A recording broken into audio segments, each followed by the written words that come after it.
হে দর্শকগণ, আজ আমরা শুনব এক বিস্ময়কর কাহিনী। যুবকদের এক দল যারা দুনিয়ার ভয় উপেক্ষা করে শুধু আল্লাহর সন্তুষ্টির জন্য আশ্রয় নিয়েছিল এক অন্ধকার গুহায়। এই গল্প শুধু একটি ইতিহাস নয়, বরং এটি ঈমান, ধৈর্য ও তাওয়াক্কুলের এক উজ্জ্বল দৃষ্টান্ত। এই কাহিনী আল্লাহ নিজেই সংরক্ষণ করেছেন পবিত্র কুরআনের সূরা কাহাফে। চলুন শুরু করি এই ঈমান জাগানিয়া যাত্রা। একটি রাজ্যে এক রাজা শাসন করতেন, যিনি আল্লাহকে অস্বীকার করে মূর্তি পূজা করাতেন। পুরো সমাজে কুফরি, অন্যায় আর জুলুম ছড়িয়ে পড়েছিল। কিন্তু সেই রাজ্যের ভেতরেই ছিল কিছু যুবক, যাদের হৃদয়ে ছিল এক আল্লাহর প্রতি অটল বিশ্বাস। তারা রাজাকে বলেছিল, দর্শকগণ, আমাদের রব তো একমাত্র আল্লাহ, আমরা তার বাইরে কাউকে উপাসনা করব না। রাজা তাদেরকে ভয় দেখালো, মৃত্যুর হুমকি দিল। কিন্তু যুবকেরা বলল, আমরা আল্লাহ ছাড়া অন্য কারো কাছে মাথা নত করব না। যুবকেরা শহর ছেড়ে পাহাড়ের দিকে রওনা হলো।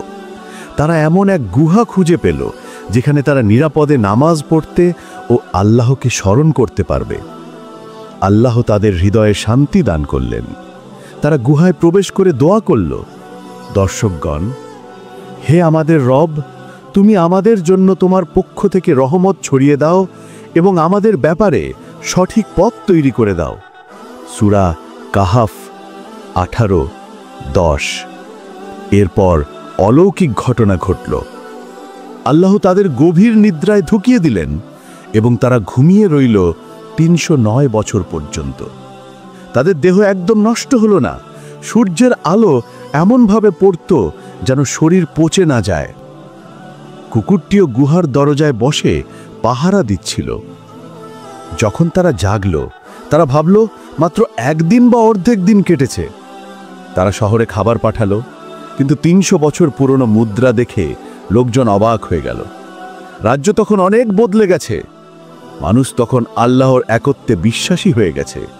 সবাই বুঝল, এরা সেই গুহাবাসী যুবক যাদের কথা মানুষ গল্প মনে করত। এটি ছিল আল্লাহর নিদর্শন। কিয়ামতের পর মানুষের পুনরুত্থান সত্য।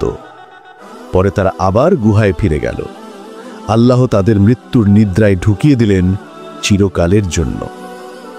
মানুষ সেখানে একটি স্মৃতিস্তম্ভ তৈরি করল। কিছু লোক বলল, সেখানে মসজিদ বানানো হবে। কিন্তু কুরআনে আল্লাহ এই ধারণাকে নিন্দা করেছেন। প্রিয় দর্শক, আসহাবে কাহাফের গল্প আমাদের শেখায়, 1. ঈমানের জন্য কষ্ট সহ্য করা কখনো বৃথা যায় না। 2. আল্লাহর সাহায্য সব সময় তাদের সাথেই থাকে যারা তার উপর ভরসা রাখে। 3. দুনিয়া যতই বদলে যাক, সত্য বিশ্বাসীরা ইতিহাসে অমর হয়ে থাকে। আজ আমাদেরও সেই ঈমান, সেই ধৈর্য ও সেই তাওয়াক্কুল দরকার। আল্লাহ যেন আমাদেরকে সেই যুবকদের মতো অটল ঈমান দান করেন। আল্লাহুম্মা আমিন।